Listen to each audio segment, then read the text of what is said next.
Hi everyone, my name is Raden Pramesanarakusumo and I'm a PhD student at Ludwig Maximilian Universität München. Also, I'm a guest researcher at State Museum of Natural History Karlsruhe and also a Coleoptera curator from Museum Zoologicum Bogoriense, Indonesian Institute of Science. It is an honor to be here to present my presentation with the title Hundreds out of Thousands, Progress on the Taxonomy of Hyperdiverse Steganopterus bivalves in the Wallacea region of Indonesia. First, I would like to introduce you with some topic here. The genus Steganopterus. Steganopterus is a genus of hidden snout bivalves from the subfamily Cryptorhizinae. It is inhabiting the rainforest of Indo-Australian archipelago. As you can see in figure 1a, it is remarkably very diverse. But many Steganopterus species are externally similar, and there is also intraspecies variation and sexual dimorphism, as you can see in figure 1b. Therefore, to delineate Steganopterus species by morphological character alone is difficult and time-consuming. Thanks to the DNA barcoding technique and fast-track tubo taxonomy approach, from 90 species Steganopterus described before 2011, now it became 451 species in less than a decade. Here's probably the most famous example of Steganopterus yoda that being described in Sulawesi. Uniquely, Steganopterus species are flightless. Their hindwing are reduced and the median suture of the elytra are interlocked. Therefore, to defend, Steganopterus fold their rostrum and legs to the ventral side of the body, behavior called thanatosis, as you can see in the figure 2.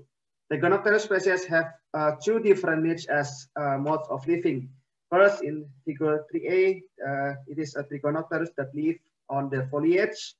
And also in figure 3b, it is a Steganopterus that live on the leaf litter layer, or we can call it the edaphic species.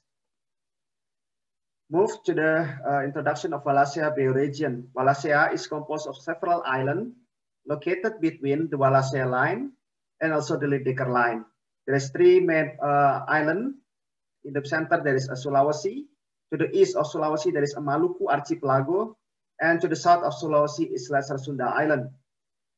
Wallacea is a geologically complex region influenced by Australian, Asian, and Pacific plates. During the study, I used the integrative taxonomy.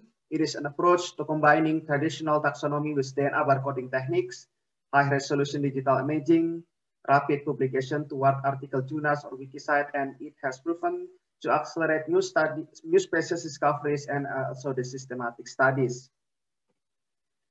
So here the last part of introduction is about the mitochondrial genome of the insect.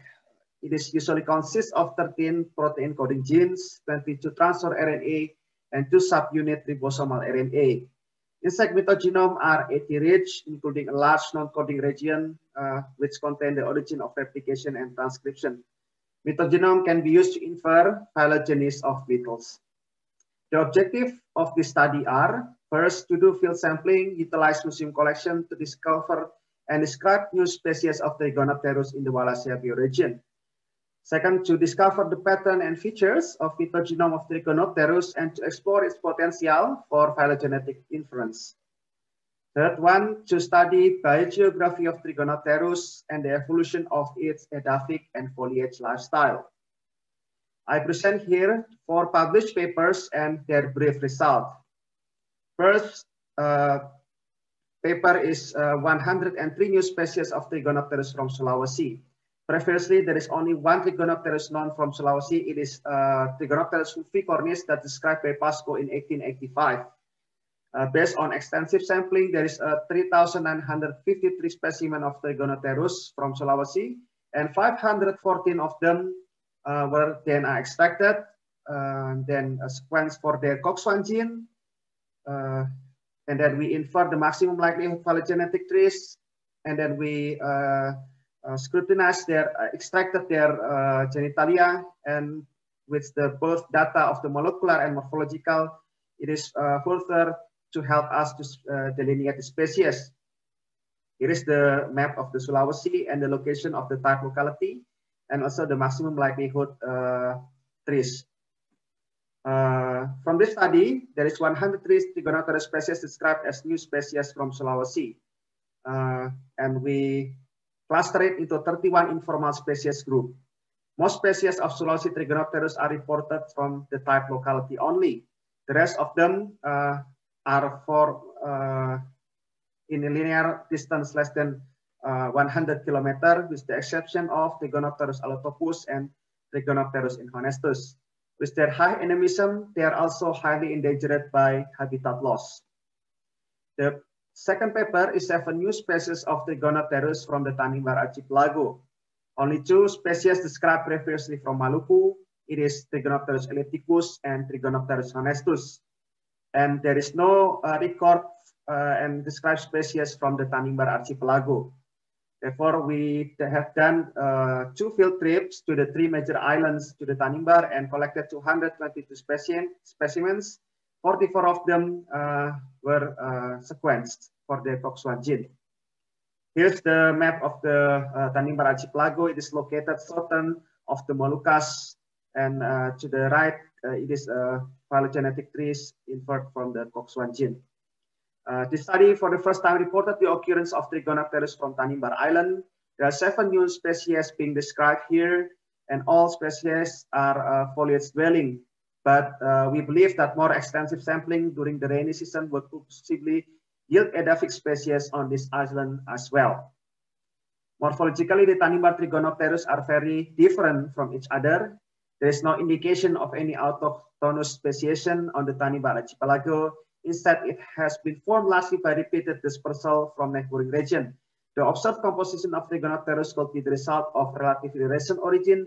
They may not have allowed for local speciation and an insular situation not compromised by a period of sea level. After 2 taxonomic papers, now we move to the paper about the mitochondrial genome of the Trigonopterus. There is not yet any attempt to assemble mitochondrial genome of Trigonopterus, describe its feature, and test their potential for phylogenetic analysis. Therefore, we propose 2 research questions here. The first one, what is the pattern and feature of Trigonopterus mitogenome? And what is the peculiar traits?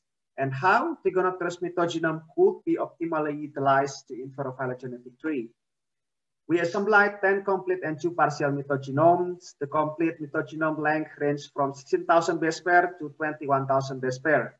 The pattern of genes composition are the same with the ancestral insect mitogenome, except there is 2 large coding regions between the small ribosomal RNA and transfer RNA IQM. The CR1 and CR2 have many repetitive sequence, and there is a long AT homopolymer and palindromic structures. Using the blast align of these 2 coding regions showed us it is very few sites were conserved, hence without significant phylogenetic signals. Trigonopterus mitogenome are AT rich. The AT values increase from first to third codon site of genes coded on the plus strand and also the minus strand. The AT content higher in PCGs, lower in RNA coding genes. Cross-species AT-GCSQ revealed lower divergence at the first and second codon site, but higher for the third codon site on genes coded on minus strand. The most frequent amino acid are leucine, here in 17A, serine, isoleucine, and phenylalanine.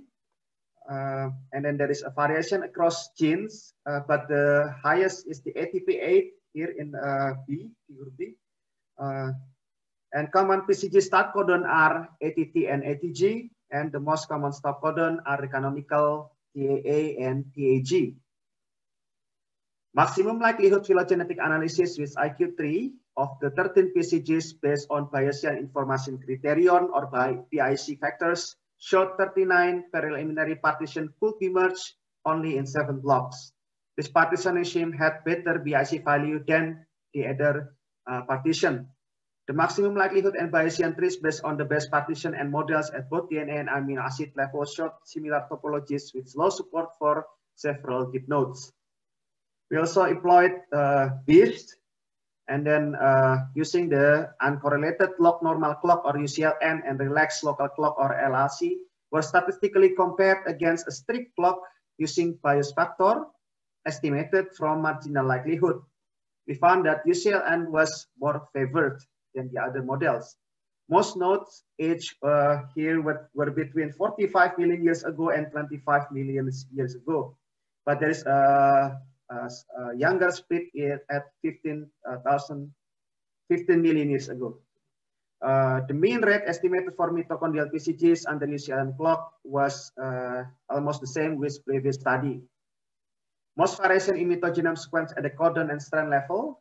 The splits of sequence variation at the codon and strand level increased phylogenetic signal, and the UCLN3 from the PCG sequence matched the previous study with an origin of Trigonopterus on Sahul shelf and colonized further to the west.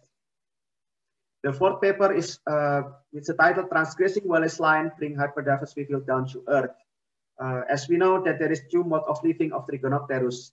Based on our extensive sampling of Trigonopterus indicate that the foliage-dwelling species cannot be found west of Wallace Line. On the other hand, both lifestyle can be found on the east. And then we propose three research questions. Did the colonization of Sunda Line only occur in Edaphic lineage, or did it cause change in the lifestyle of originally foliage-dwelling lineage? Are transition in lifestyle associated with pattern of differential diversification? And does body size differ between biogeographical region? We infer time-calibrated phylogeny with bees ancestral ranges. We infer time-calibrated phylogeny with bees, ancestral ranges with diageo bears, and ancestral life reconstruction with vitals. We found that the origin of Trigonopterus around 16 million years ago in Sahul and major radiation at 45 million years ago in Proto-New Guinea.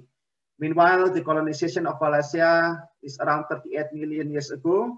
And there is 4 independent lineages that changed their lifestyle from foliage to Edaphic lifestyle. The statistical comparison of body size identified significant difference between lifestyle.